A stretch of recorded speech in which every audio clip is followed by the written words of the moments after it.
Hi guys, I wanted to show you two cards that I pulled today.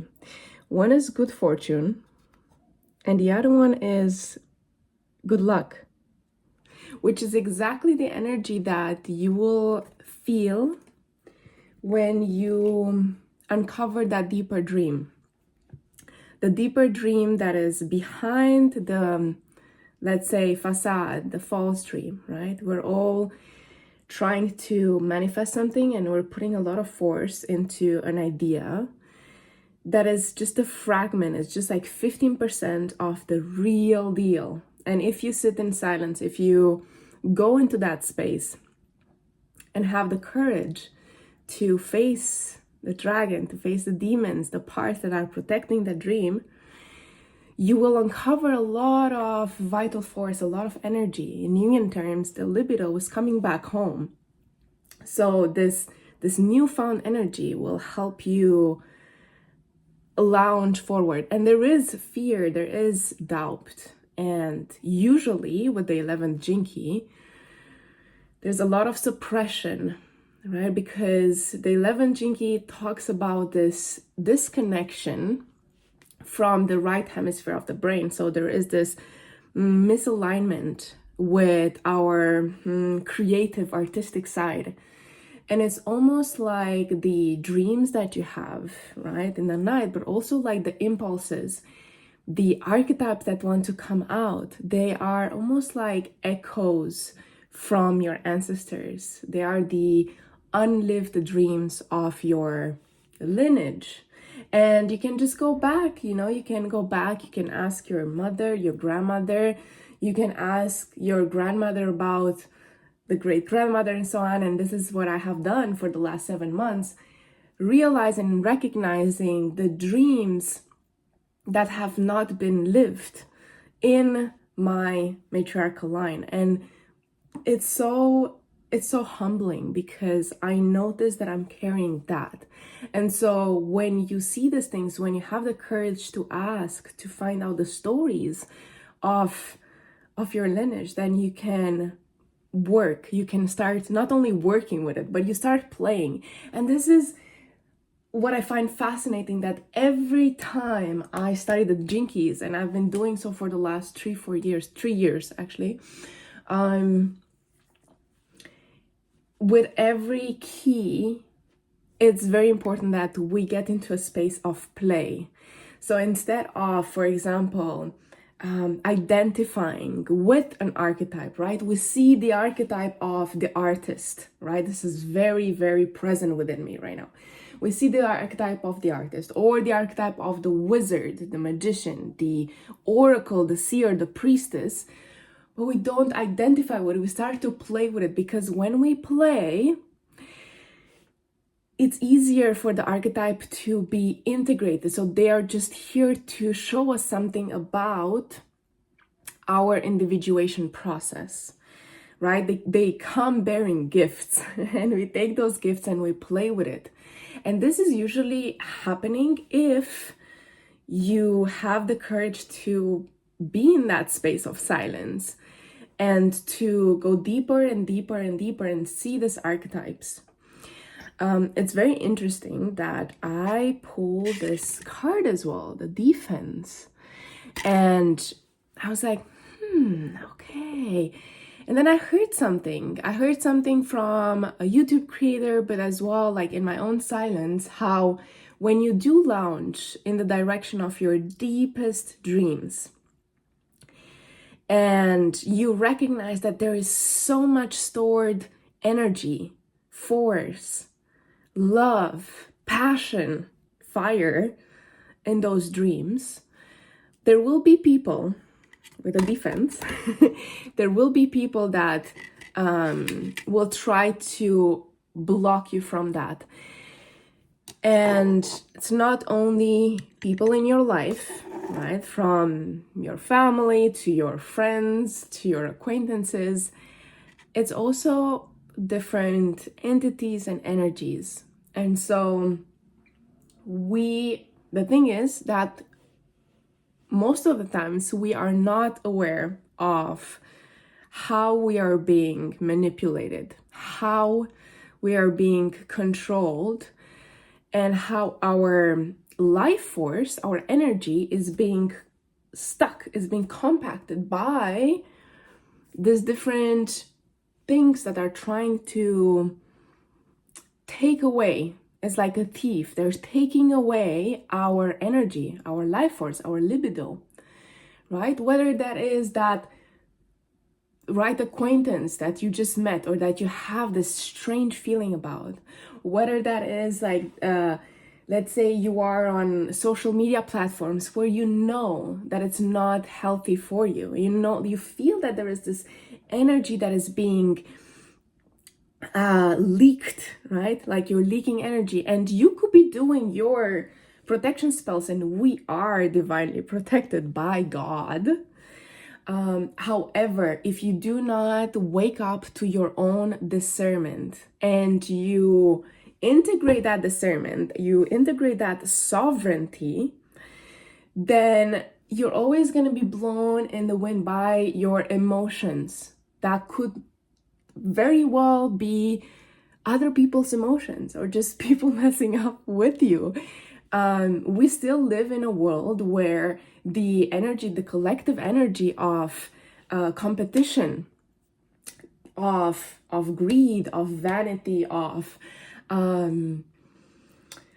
pride, of, you know, like, oh, I have to, the hierarchy, the jealousy, it's all there, and it's there and it's here to be played with, right? So whenever you find it within yourself, instead of just being like, oh, I have to work, I'm again in the spiral of, let's say, greed or jealousy, I'm so jealous, right? Okay, this is a collective energy, and it's an archetype to be played with. And so this is what I'm always being brought back to. That's why I love the Jinkies, is because when you manage to rest throughout the day in those gaps where you access the I amness, where you access the smiling awareness, behind all this chaos, behind the movement, behind the archetype, behind everything, behind the stories, behind the narratives,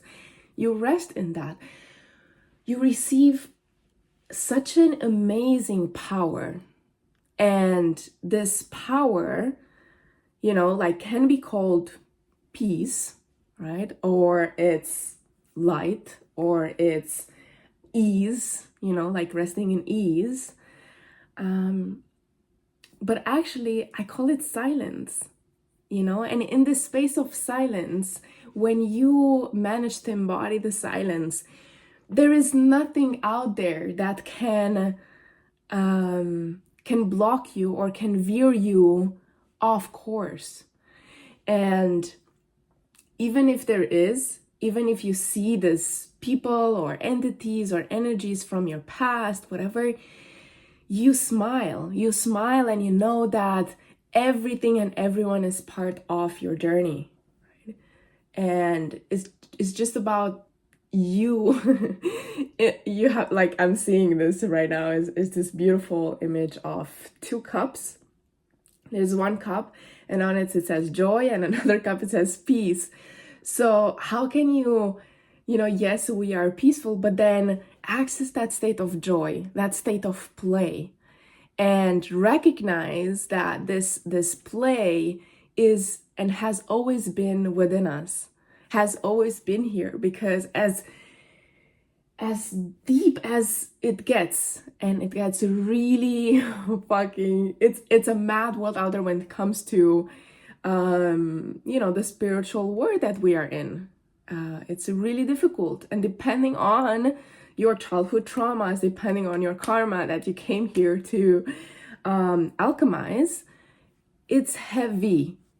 And I've seen this, and I see this, and I am in it, right? But at the same time, always remembering that you are joy, you are full of light. You are full of light, and you are here to play and to give your idealism some space, some room to exist. Because, you know, like, this thing with realism, or be realistic. Be realistic. This is how you manifest things in the world, by being realistic. Well, the Jinkies and I am telling you that it's time to change that perspective. And that's exactly the tarot card that I drew as well, which is the Hanged Man. It is literally time to see that if you allow yourself to feel those idealistic dreams, and you allow yourself to, yes, dream, to be in illusion, to be in fantasy, and then bring some structure to it. And I'm sharing this because I'm an Aquarius, but most of my placements are in Capricorn, and my soul is in Pisces right now. So I just feel like all these archetypes are helping me with this. And my higher heart is I feel full of idealism and Jinky 11. So the question is, can you allow yourself to feel that deeper dream? And then after you feel it, and after you rest in that, and you smile, and you find that joy, you find this energy coming back home to you, like, whoa, I had all this within me. The next step is to work around the structure, because for magic to occur, you literally just need some form of structure and an open mind. Some form of structure and an open mind. And I've been working with my clients, and they were telling me like, oh, it feels like magic what you do. And I was trying to sit with that, to sit with the understanding, right? My left brain literally trying to understand what exactly am I doing? Because every time when I go into a container, whether it's a group container or one-on-one, I let go of any expectations and any agenda, and I'm just allowing, I'm alchemizing spirit to be present and for magic to happen. And I was like, but I have to understand, I have to put it into a structure. And I've been playing with structures since my spiritual awakening, with different structures to how I work, how I create, how I am. A loose structure, right? Just having a skeleton, the death card, just a skeleton structure to my dream, right? And my dream gets more and more and more rarefied, more distilled. It's getting closer and closer and closer to that real dream, right? And the real dream is also the one that scares you. It is scary, and today in meditation or just being in silence, I started to receive visions, and also I started to hear things, and I was just like, whoa, this has been there all along, since I know myself, and it has been coming through different people, through the people that I had in my life. You know how they say that if you don't integrate your shadow, you will date them.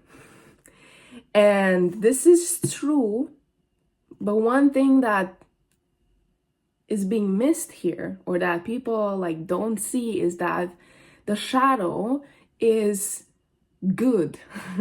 It's not just like, oh, like I'm dating somebody that is is just, let's say, has this very strong attachment wounds, which is, it's very cliche, like, right? Like, I'm like anxious and he's avoidant and so on. But I'm also talking about the shadow, the golden shadow, the dreams that you have not seen, you have not accepted, not integrated, not fully allowed to be here and to work with the protectors around it. Those dreams of your inner child, of the exiles, that are still there, right? So it's very interesting, like looking back, okay, who are you dating right now? Who have you dated? What kind of qualities do they have? What do they do in their life that you really admire, that you protect, that you push, that you say like, wow, you have so much potential. So when you say that, okay, that's also the time when you look back and you say like, where is this potential that I see and I feel strongly about the other person? Where is this hiding inside of me?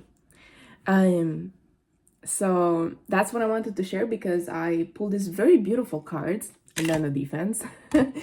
And I want to leave this here, and would love to invite you to join me on Wednesday, which is tomorrow. So if you feel like you want to dive deeper into the Gene Keys, into Gene Key 11, then we're also going to talk about the programming partner, which is Gene Key 12, and also have a safe space to be seen and to rest in the silence. Join me, because I want to create the spaces every single week where we go deeper, we embody, we work with internal family systems, with parts work. This is also like my second love, is Gene Keys and parts work, and give it a shot. I'm very excited, and no pressure with anyone or anything. And if you feel resonating, I'll see you there.